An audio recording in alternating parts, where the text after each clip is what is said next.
Buen día para todos y todas. Mi nombre es Jonathan Andrés Aguilar Suaza, estudiante del curso de Modelos de Desarrollo Económico dictado por el doctor Alejandro Pérez y Soto Domínguez. El día de hoy deseo compartir con ustedes la explicación de los capítulos 1 y 2 del libro Historia de las Doctrinas Económicas de Eric Roll. El interés por el pensamiento económico primitivo renace solo cuando empieza a disputársele la supremacía a la economía clásica. La enseñanza de la historia de la economía política constituyó durante mucho tiempo la única forma de instrucción académica en materia de economía. Muchas de las ideas anteriores que son catalogadas como imperfecciones deben de reiterarse como verdaderas al tiempo y lugar en que éstas nacieron. Los capítulos y en general el libro se basan en la opinión de que el proceso por el cual se forman las ideas es susceptible de análisis sistemático. Se apoya también en la convicción de que la estructura económica de una época dada y los cambios que sufre son factores que ejercen influencia más poderosa sobre el pensamiento económico. Tampoco puede negarse que las ideas a su vez influyen en el desarrollo de la práctica económica. La teoría y la práctica política son otros de los factores que han influido en los economistas de épocas diversas. Tener presente que las ideas que en una nación ya han desaparecido reaparecen en otras si el ambiente económico le es más propicio. Esto como a manera de introducción. Capítulo 1. Los principios. El Antiguo Testamento. Lo que interesa a los economistas es establecer los principios que rigen el funcionamiento del sistema económico presente. La sociedad más antigua descrita en el Antiguo Testamento poseía, sin duda, algunas de las características del capitalismo moderno: propiedad privada, división del trabajo, mercados y moneda.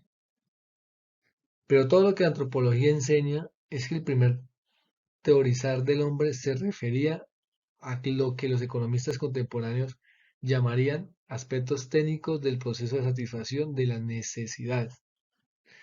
El proceso económico de una comunidad en que la técnica de la producción es simple, en que la propiedad, al menos la aplicada a uso productivo, es comunal y en el que existe la división del trabajo, pero sin llegar a llegado aún a un habitual intercambio privado de productos, difícilmente parece incomprensible a los miembros de dicha comunidad.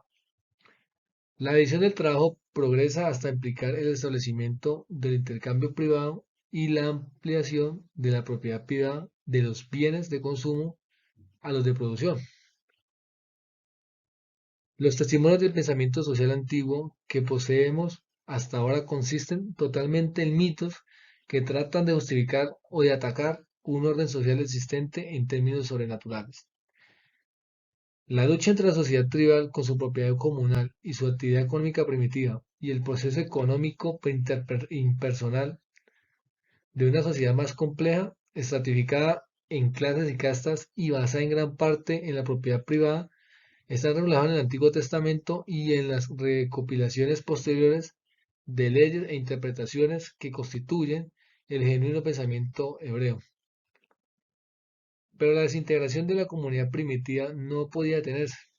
Con el desarrollo de la propiedad privada nació el comercio interior y exterior, y con él la posibilidad de acumular riqueza. Fue en este periodo cuando se estableció la monarquía hebrea. La descripción de la sociedad de aquel tiempo, que aparece en los libros de los reyes y más enfáticamente aún en los lamentos, protestas y visiones de los profetas, nos da la idea de la marcada división entre ricos y pobres. En una visión totalmente idealista del cambio social subyace tanto la desesperación de unos profetas como la esperanza que otros cifraban en la venida del Redentor. No consideraban las males que denunciaban como resultado en parte de una nueva estructura económica, sino que los atribuían exclusivamente a un cambio en el corazón del hombre: la codicia y la corrupción. El remedio para sí mismo, totalmente idealista: aceptar plenamente las leyes de Dios. En el punto 2 tenemos a Grecia, Platón y Aristóteles. Mientras tanto, otra civilización antigua, como es la civilización de Grecia, dejó su huella en el pensamiento europeo. Se había desarrollado de un modo no del todo diferente. Parece que ya en aquella época lejana estaba muy avanzada la decadencia de la organización tribal. Existía ya la propiedad privada de la tierra, la división del trabajo y en grado muy avanzado el comercio, sobre todo marítimo. Y el uso del dinero, las fuertes lazos tribales se habían roto y los reemplazaron los de la sociedad rigurosamente dividida en clases y gobernada por una aristocracia de terratenientes. Se modificó el mecanismo del gobierno dividiendo a los ciudadanos libres en cuatro clases, según la propiedad que poseían, aunque todos los ciudadanos tenían derecho a votar en la Asamblea Popular, con lo cual conservaban la facultad decisiva de control del gobierno. Los cargos públicos quedaron reservados para los expertos. No tuvieron éxito duradero estas ingenieras reformas, que trataron de combinar una constitución aristocrática con una democrática y que afianzaban en el gobierno a los propietarios al mismo tiempo que restringían ciertos derechos de propiedad. Continuó la lucha entre la aristocracia y las clases comerciales, que apoyadas por los campesinos empobrecidos clamaban por una participación equitativa del gobierno. La teoría política griega nació en un conflicto social análogo al que había adelantado las protestas de los profetas hebreos. Se inspiró también en el descontento y se interesó por la reforma social. Cronológicamente, fue Platón el primero que intentó hacer una exposición sistemática de los principios de la sociedad y el origen de la ciudad-estado, así como un proyecto de la estructura de la sociedad ideal. Pero fue su discípulo Aristóteles el que puso los cimientos de gran parte del pensamiento económico posterior. La principal obra de Platón, importante para nuestro objeto, es la República. ¿Sí? En este diálogo y en menor extensión, en algunos capítulos de las leyes, se encuentra la mayor parte de las ideas económicas de este filósofo. La principal obra de Platón, importante para nuestro objeto, es la República. En este diálogo y en menor extensión, en algunos capítulos de las leyes, se encuentra la mayor parte de las ideas económicas de este filósofo. Se ha pensado que la República fue escrita con miras a una invitación a Siracusa, ciudad donde Platón fue después tutor y consejero de Dioniso II. Su plan de la sociedad ideal no es solamente una utopía, sino que lleva también el sello de un propósito político inmediato.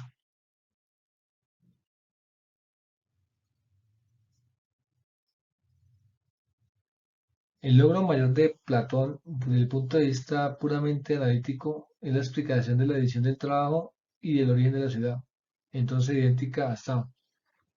No es extraño, pues, que Platón no tuviera idea de la relación entre la magnitud del mercado y el grado de división del trabajo que iba a ser famosa a Adam Smith. Platón dio un uso esencialmente reaccionario a su teoría de la división del trabajo. En sus manos se convirtió en una idealización del sistema de castas y en un apoyo de la tradición aristocrática que entonces se encontraba a la defensiva. En el estado ideal de Platón existen dos clases, los gobernantes y los gobernados. Los primeros se dividen en guardianes y auxiliares, la segunda la forman los artesanos, ninguno de estos últimos entregados como estaban en las faenas civiles de la producción y la circulación de la riqueza. Podía tener el talento necesario para gobernar. Pero las ideas de Platón sobrevivieron. Los románticos y los utopistas han acudido a una y otra vez en busca de inspiración. Pareto y Wells resucitan la idea de un gobierno de élite, el uno considerándola como la fuerza impulsadora de todo el progreso social del pasado, y el otro como una casta especialmente idónea para ejercer el gobierno racional y justo y benévolo del futuro. Si Platón fue el primero de una larga serie de reformadores, su discípulo Aristóteles fue el primer economista analítico. No era de origen aristocrático y parece haber aceptado mejor que su maestro el desarrollo de la nueva sociedad. En su práctica, en su política y en las partes de su ética que tienen relación con cuestiones políticas y económicas, se evidencia un profundo conocimiento de los principios en que estaba basada su propia sociedad. También Aristóteles analizó la constitución del Estado ideal, que criticó los proyectos de otros, incluso los de Platón, y propuso los suyos. En el capítulo 2 de su política se oponen rotundamente a los principios comunistas de la República Ideal de Platón.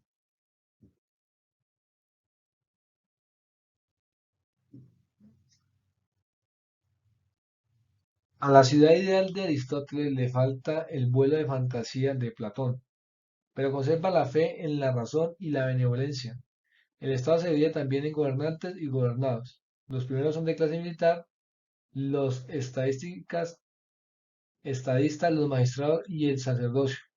Estas funciones no están divididas en grupos diferentes, sino que los individuos de la clase gobernante los desempeñan de acuerdo con su edad.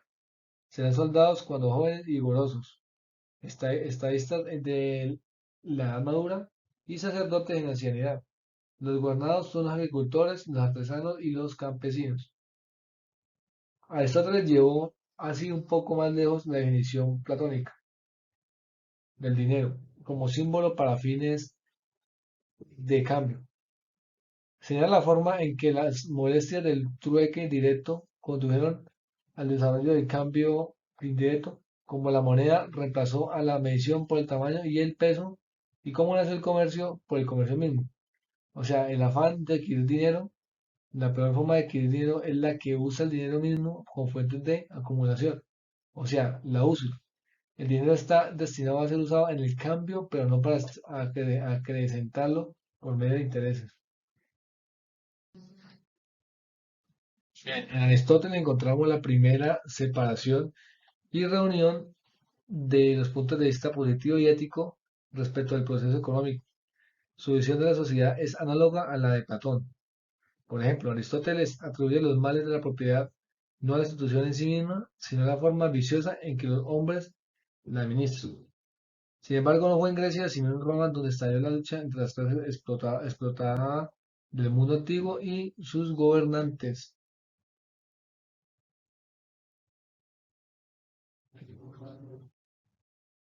3. El Imperio Romano y el cristianismo. Roma dejó una herencia escasa de estudios específicamente económicos. El Imperio Romano tuvo también su origen en pequeñas comunidades agrícolas con un escaso comercio y una rígida división de clase social. Las guerras y las conquistas que entendieron el poderío de Roma fueron acompañadas de graves dislocaciones económicas y de un antagonismo de interés cada vez más intenso que de pobres y ricos. La clase gobernante, cuyo poder económico desaparecía, se enfrentaba a los plebeyos y libertos oprimidos por el peso de los tributos impuestos por un aparato administrativo demasiado grande y a una masa de escándalos desesperados. Platón y Aristóteles habían justificado la esclavitud, las enseñanzas de Cristo sobre la fraternidad entre los hombres y el amor universal eran incompatibles con las instituciones de esclavitud, a pesar de que la opinión respuesta después de Santo Tomás de Aquino. Punto 4. La Edad Media y el derecho canónico.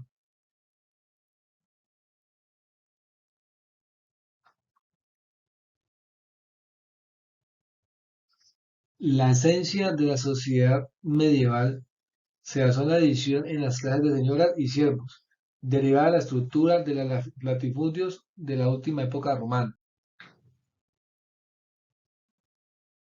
La creciente escasez de esclavos produjo un cambio en el método de administración de las grandes propiedades. Si bien la propiedad territorial conservó aún sus atractivos, en vez de cultivar ellos mismos esas propiedades por medio de un gran número de esclavos, los propietarios arrendaban, aparte de su propio dominio, parcelas a arrendatarios libres o a esclavos, a cambio de una renta de especie y dinero y de las que les cultivaban sus dominios. Pero ¿cuál era el principio unificador de esta sociedad medieval tan tajantemente dividida en clases y en grupos sociales?